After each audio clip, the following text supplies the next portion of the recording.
स्वामी पेरियार अग्रणी हैं। पेरियार ने उन सभी बिंदुओं को चिन्हित और रेखांकित किया है जिनका खात्मा भारतीय समाज के आधुनिकीकरण की अनिवार्य शर्त है। ईवी रामासामी नायकर पेरियार भारत की प्रगतिशील श्रवण बहुजन परंपरा के ऐसे लेखक हैं जिन्होंने उत्तर भारत के द्विजों के आर्य श्रेष्ठता और मर्दवादी दम, राष्ट्रवाद, ब्राह्मणवाद, वर्ण जाति व्यवस्था, ब्राह्मणवादी पितृसत्ता और शोषण अन्याय के सभी रूपों को चुनौती दी। वर्चस्व, अन्याय, असमानता और दासता का कोई रूप उन्हें स्वीकार नहीं था। उनकी आवेगात्मक अभिव्यक्ति पढ़ने वालों को हिला देती है। तर्क पद्धति, तेवर और अभिव्यक्ति की शैली के चलते उन्हें यूनेस्को ने 1970 में दक्षिणी एशिया का सुकरात कहा था। पेरियार 1920 से 1925 तक कांग्रेस पार्टी के साथ जुड़े रहे। वह औपचारिक तौर पर 1920 में कांग्रेस पार्टी में शामिल हुए और 1920 और 24 में वह तत्कालीन मद्रास प्रेसिडेंसी के कांग्रेस पार्टी के अध्यक्ष और 1921 और 1922 में उसके सचिव हुए। इस दौरान उन्होंने गांधी के सशक्त सहयोगी के रूप में काम किया, लेकिन कांग्रेस और गांधी के साथ काम करते हुए बहुत जल्द उन्हें एहसास हो गया कि यह पार्टी और गांधी उत्तर भारतीय आर्य द्विजों मर्दों के वर्चस्व को कायम रखने का उपकरण है। उन्होंने कांग्रेस पार्टी के भीतर काम करते हुए अपने अनुभव के बारे में लिखा। जब मैं तमिलनाडु कांग्रेस पार्टी का अध्यक्ष था तो मैंने 1925 के सम्मेलन में एक प्रस्ताव प्रस्तुत किया था।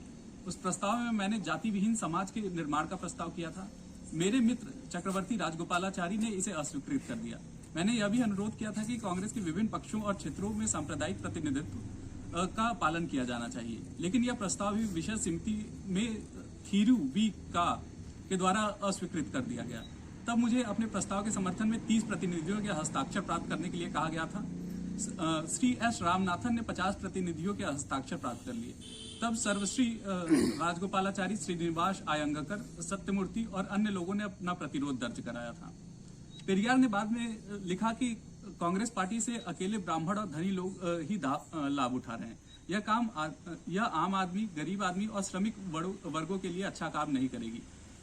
कांग्रेस के अध्यक्ष या सचिव के रूप में तमिलनाडु में ब्राह्मणवाद और ब्राह्मणों के वर्चस्व को तोड़ने की हर कोशिश को कांग्रेस पार्टी पर अपना वर्चस्व कायम करने वाले द्विज मर्दों ने नाकाम कर दिया। इतना ही नहीं, गांधी ने स्पष्ट शब्दों में तमिलनाडु में सार्वजनिक तौर पर वर्ण व्यवस्था की महानता और ब्राह्मणों की श्रेष्ठता की घोषणा की। भीखू पारेख ने अपने किताब colonialism, tradition and reform, analysis of Gandhi political discourse में गांधी को उद्धृत करते हुए बताया है कि उनके अनुसार वर्णाश्रम धर्म अभिशाप नहीं है, बल्कि यह उन बुनियादों में से है जिन पर हिंदू धर्म टिका हुआ है। यह बताता है कि धरती पर जन्म लेने का इंसान का उद्देश्य क्या है। पेरियार ने वामपंथियों के साथ मिलकर भी काम किया, लेकिन उन्होंने देश के वामपंथियों द्वारा जाति, पितृसत्ता और धर्म के गठजोड़ की उपेक्षा उन्होंने देखा कि वामपंथियों के द्वारा जाति, पितृसत्ता और धर्म के गठजोड़ की उपेक्षा की जा रही है। वामपंथियों की वर्ग यांत्रिक यूरोपीय धारणा इतिहास की एक रेखीय आर्थिक व्याख्या और जाति, पितृसत्ता, धर्म, राष्ट्रवाद और वर्ग के गठजोड़ को समझ पाने में नाकामी के चलते पेरियार को उनसे भी अपना रास्ता अलग करना पड़ा। पेरियार ने भारत के वामपंथियों के बारे में लिखा, हमारे देश में साम्यवाद की जितनी भी बातें हो रही हैं वे बकवास हैं। वे जातिवाद की दुष्टता और प्रतिक्रियावादी गांधी के दुष्प्रचार के कुप्रभाव के प्रति चिंतित नहीं लगते। वे उस राजा जी के प्रति चिंतित नहीं है जिनकी चिंता सिर्फ यह है कि ब्राह्मण कैसे सुख से जीवित रहे। वे उस कांग्रेस पार्टी के बारे में चिंतित नहीं है जो वर्णाश्रम धर्म को सही ठहराती है। बाद में पेरियार ने तमिलनाडु में गैर ब्राह्मणवाद की अगुआ जस्टिस पार्टी के साथ मिलकर भी काम किया। जस्टिस पार्टी की स्थापना 1916 में हुई थी। तमिलनाडु में द्रविड़ आंदोलन की औपचारिक शुरुआत 1916 में हुई, जब जस्टिस पार्टी ने गैर ब्राह्मण घोषणा पत्र जारी किया। ब्राह्मणवाद बनाम गैर ब्राह्मणवाद का संघर्ष ही इस घोषणा पत्र का मूल स्वर था। मद्रास प्रेसिडेंसी में ब्राह्मणों का वर्चस्व इस कदर था कि इसका अंदाजा इस तथ्य से लगाया जा सकता है कि 1912 में वहां ब्राह्मणों की आबादी सिर्फ 3.2% थी, जबकि 55% जिलाधिकारी और 72.2% जिला जज ब्राह्मण थे। मंदिरों और मठों पर ब्राह्मणों का कब्जा तो था ही, जमीन की मिल्कियत भी उन्हीं लोगों के पास थी। इस प्रकार तमिलनाडु समाज के जीवन के सभी क्षेत्रों में ब्राह्मणों का वर्चस्व था। इस वर्चस्व को तोड़ने के लिए ब्राह्मण विरोधी आंदोलन शुरू हुआ। 1915-16 के आसपास मंझोली जातियों की ओर से CN मुलियार, TN नायर और P त्यागराज चेट्टी ने जस्टिस आंदोलन की स्थापना की। लेकिन पेरियार ने देखा कि जस्टिस पार्टी तमिलनाडु में ब्राह्मणों के राजनीतिक वर्चस्व को तोड़कर गैर ब्राह्मणों के राजनीतिक वर्चस्व को कायम करना चाहती है, मगर वर्चस्व और अन्याय के अन्य रूपों के खिलाफ वह चुप रहती है। जबकि वह ऐसे क्रांतिकारी बदलाव के लिए संघर्ष कर रहे थे जिसमें वर्चस्व और अन्याय के सभी रूपों का खात्मा हो जाए और ऐसी दुनिया का निर्माण हो जिसमें किसी तरह का अन्याय और शोषण न हो। उन्होंने अपने आंदोलन को आत्मसम्मान आंदोलन, सेल्फ रेस्पेक्ट मूवमेंट नाम दिया। पेरियार ने अपनी पत्रिका कुदी आरसू में 20 अक्टूबर 1945 को लिखा कि देश में बहुत सारे आंदोलन चल रहे हैं। कांग्रेस पार्टी ब्रिटिश साम्राज्यवाद के खिलाफ संघर्ष कर रही है, जस्टिस पार्टी ब्राह्मणों के राजनीतिक वर्चस्व के खिलाफ संघर्ष कर रही है, आदि द्रविड़ उच्च जाति हिंदुओं के वर्चस्व के खिलाफ संघर्ष कर रही है और वर्कर्स पार्टी पूंजीपतियों के वर्चस्व के खिलाफ संघर्ष कर रही है। इस तरह हर एक पार्टी का उद्देश्य वर्चस्व के किसी एक रूप का खात्मा करना है, लेकिन यदि कोई पार्टी वर्चस्व के सभी रूपों के खिलाफ एक साथ संघर्षरत है तो वह आत्मसम्मान आंदोलन है। पेरियार भारत में चल रहे स्वराज आंदोलन के उद्देश्य के संदर्भ में प्रश्न करते हैं। अपने आत्मसम्मान आंदोलन के उद्देश्यों को स्पष्ट करते हुए पेरियार लिखते हैं, आत्मसम्मान आंदोलन का मकसद उन ताकतों का पता लगाना है जो हमारी प्रगति में बाधक बनी हुई है। यह उन ताकतों का मुकाबला करेगा जो समाजवाद के खिलाफ काम करती है या समस्त धार्मिक प्रतिक्रियावादी ताकतों का विरोध करता है। पेरियार का भविष्य की दुनिया का सपना मार्क्स एंगल्स के साम्यवाद के सपने से मेल खाता है। अपने लेख भविष्य की दुनिया में अपने आदर्श समाज की परिकल्पना प्रस्तुत करते हुए उन्होंने तमिल पुस्तक इनी वारुल उल्लंघम में लिखा, नए विश्व में किसी को भी कुछ चुराने या हड़पने की आवश्यकता नहीं पड़ेगी। पवित्र नदियों जैसे कि गंगा के किनारे रहने वाले लोग उसके पानी की चोरी नहीं करेंगे, वे केवल उतना ही पानी लेंगे जितना उनके लिए आवश्यक है। भविष्य के उपयोग के लिए वे पानी को दूसरों से छिपाकर नहीं रखेंगे। यदि किसी के पास उसकी आवश्यकता की वस्तुएं प्रचुर मात्रा में होंगी तो वह चोरी के बारे में सोचेगा तक नहीं।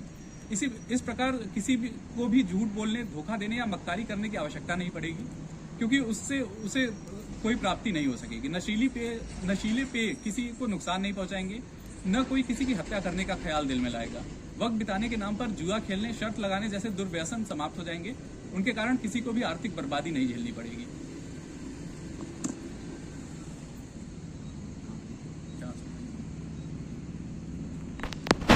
इसी किताब में वह आगे लिखते हैं, पैसे के खातिर अथवा मजबूरी में किसी वेश्यावृत्ति के लिए विवश नहीं होना पड़ेगा। स्वामी मानी समाज में कोई भी दूसरे पर शासन नहीं कर पाएगा, कोई किसी के पश्चाताप की उम्मीद नहीं करेगा। ऐसे समाज में जीवन और काम संबंधों को लेकर लोगों का दृष्टिकोण उदार एवं मानवीय होगा। वे अपने स्वास्थ्य की देखभाल करेंगे। प्रत्येक व्यक्ति में आत्मसम्मान की भावना होगी। स्त्री पुरुष दोनों एक दूसरे की भावनाओं का सम्मान करेंगे और किसी का प्रेम जबरन हासिल करने का कोशिश नहीं की जाएगी। स्त्री दासता के लिए कोई जगह नहीं होगी। पुरुष सत्तात्मक मिटेगी। दोनों में कोई भी एक दूसरे पर बल प्रयोग नहीं करेगा। आने वाले समाज कहीं कोई वेश्यावृत्ति नहीं रहेगी।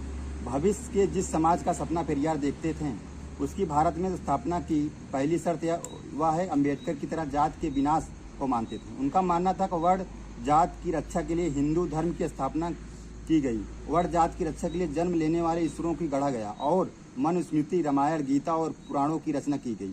उन्होंने लिखा कि इस जात व्यवस्था ने भारतीय समाज को जब और बर्बर समाज में तब्दील कर लिया है। 1959 में उन्होंने लिखा, हमारे देश में जात के विनाश का मतलब है भगवान, धर्म, शास्त्र और ब्राह्मणों का विनाश। जात तभी खत्म हो सकता है जब ये चारों भी खत्म हो जाएं। यदि इसमें से एक भी बना रहता है तो जात का विनाश नहीं हो सकता। लेकिन ब्राह्मणों का खात्मे से उनका सीधा मतलब ब्राह्मणवाद के खात्मे से है। इस संदर्भ में वह लिखते हैं कि उन्होंने ब्राह्मण प्रेस ब्राह्मण विरोधी के रूप में चित्रित किया है, किंतु मैं व्यक्तिगत रूप से किसी भी ब्राह्मण का दुश्मन नहीं हूँ। एकमात्र तथ्य यह है कि ब्राह्मणवाद का धुर विरोधी हूँ। मैंने कभी नहीं कहा कि ब्राह्मणों को खत्म किया जाना चाहिए। पेरियार ने गैर द्विजों और महिलाओं को आह्वान किया कि वे ईश्वर को नष्ट करें जो तुम्हें शूद्र कहता है, और उन पुराणों को, महाकाव्यों को भी नष्ट करें जो हिंदू ईश्वर को सशक्त बनाते हैं। पेरियार धर्म के प्रभुत्व और अन्याय के पोषक मानते हैं। वे सभी धर्मों को खारिज करते हुए विज्ञान और बुद्धिवाद का समर्थन करते हैं। वे धर्मचार्यों और विज्ञान के समर्थक बुद्धिजीवियों की तुलना करते हुए लिखते हैं, धर्मचार सोचते हैं कि परंपरा प्रदत्त ज्ञान ही एकमात्र ज्ञान है, उसमें कोई भी सुधार संभव नहीं है। अतीत को लेकर जो पूर्वाग्रह और धारणाएं प्रचलित हैं उसमें किसी भी प्रकार के बदलाव के लिए तैयार नहीं होती। पेरियार ने गैर द्विजों और महिलाओं से आह्वान किया कि वे उस ईश्वर को नष्ट करें जो तुम्हें शूद्र कहता है, उन पुराणों और महाकाव्यों को नष्ट करें जो हिंदू ईश्वर और सशक्त बनाते हैं। उनका मानना है कि हिंदू धर्म और जात व्यवस्था नौकर और मालिक का सिद्धांत स्थापित करते हैं। पेरियार ने ऐसा केवल कहा कि नहीं, बल्कि अपने अनुयायियों को साथ ऐसा किया है। उन्होंने मनुस्मृति और रामायण को जलाया और रामायण की हकीकत को सामने लाने के लिए उन्होंने रामायण का एक मुकम्मल पाठ रामायण प्रस्तुत किया, जो 1959 में अंग्रेजी परिभाषा में द रामायण रीडिंग शीर्षक से प्रकाशित हुआ। इसका हिंदी अनुवाद में 1968 में सच्ची रामायण के नाम से ललई सिंह यादव पेरियार ने प्रकाशित किया, जिसका अनुवाद राम आधार ने किया है। पेरियार की नज़र में रामायण कोई धार्मिक किताब नहीं है, यह एक राजनीतिक ग्रंथ है। जिसका उद्देश्य है आर्यों को अनार्यों पर, ब्राह्मणों को गैर ब्राह्मणों पर, पुरुषों का महिलाओं पर वर्चस्व और वर्चस्व के रूपों में न्याय संगत ठहराना।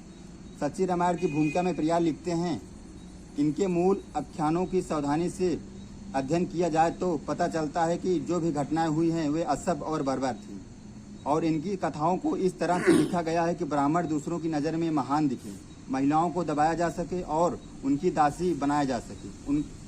इनका उद्देश्य उनकी रूढ़ियों और मन की संहिता को समाज में लागू कराना। पेरियार सत्तात्मक के मूल ढांचों की सीधी चुनौती देते थे। पेरियार की क्रांतिकारी प्रगतिशील सोच समझ सबसे ज़्यादा उनके स्त्री संबंधी चिंतन में सामने आती है। पेरियार महिलाओं की पवित्रता एवं दमनकारी अवधारणा को कट विरोधी थे। उनका कहना था कि यह मान्यता केवल महिलाओं के लिए पवित्रता आवश्यक है, पुरुषों के लिए नहीं। इस विचार पर आधारित है महिलाएं पुरुषों की संपत्ति हैं। यह मान्यता वर्तमान में महिलाओं के निकृष्ट दर्जे का साबित करने का घोतक है। पेरियार महिलाओं के शिक्षा प्राप्त करने, काम करने, अपने ढंग से जीने और प्यार करने के लिए के अधिकार को जबरदस्त समर्थक थे। इस मुद्दे पर अनेक विचार अपने क्रांतिकारी थे। द्रविड़ के कई घोर समर्थकों को भी रास नहीं आए, और इसलिए पार्टी ने तो उनका प्रचार किया और न ही उनके अनुरूप आचरण। जैसा कि स्त्रीवादी व पेरियार के विचारों को कि वे गीता ने हाल ही में 19वीं सदी के समाज सुधारक सावित्रीबाई फुले के स्मृति में आयोजित एक परीक्षा में भाग लेते हुए कहा, पेरियार के क्रांतिकारी विचारों को दरकिनार कर उन्हें केवल आरक्षण, भौड़े नास्तिकवाद और कट ब्राह्मण विरोध के प्रतिपादक के रूप में प्रस्तुत किया जा रहा है, और जाति, ऊंच नीच, लिंग व सेक्स आदि से जुड़े प्रश्नों पर उनके विचारों को मानो किसी अलमारी में बंद करके भुला दिया गया है।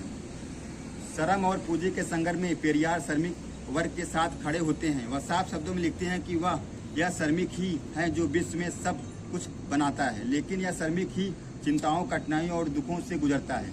पेरियार ने एक ऐसे समाज की कल्पना की जिसमें शोषण और अन्याय के नामो निशान नहीं होगा। उस दुनिया का खाका खींचते हुए लिखते हैं कि एक समय ऐसा आएगा जब धन संपदा के सिक्कों में नहीं आंका जाएगा, ना सरकार की जरूरत रहेगी, किसी भी मनुष्य को जीने के लिए कठोर परिश्रम नहीं करना पड़ेगा। ऐसा कोई काम नहीं होगा जिसे ओछा माना जाए, जिसके कारण व्यक्ति को हे दृष्टि से देखा जाए। बस। और कोई साथी अगर अपनी बात रखना चाहें, साथी अभिषेक अगर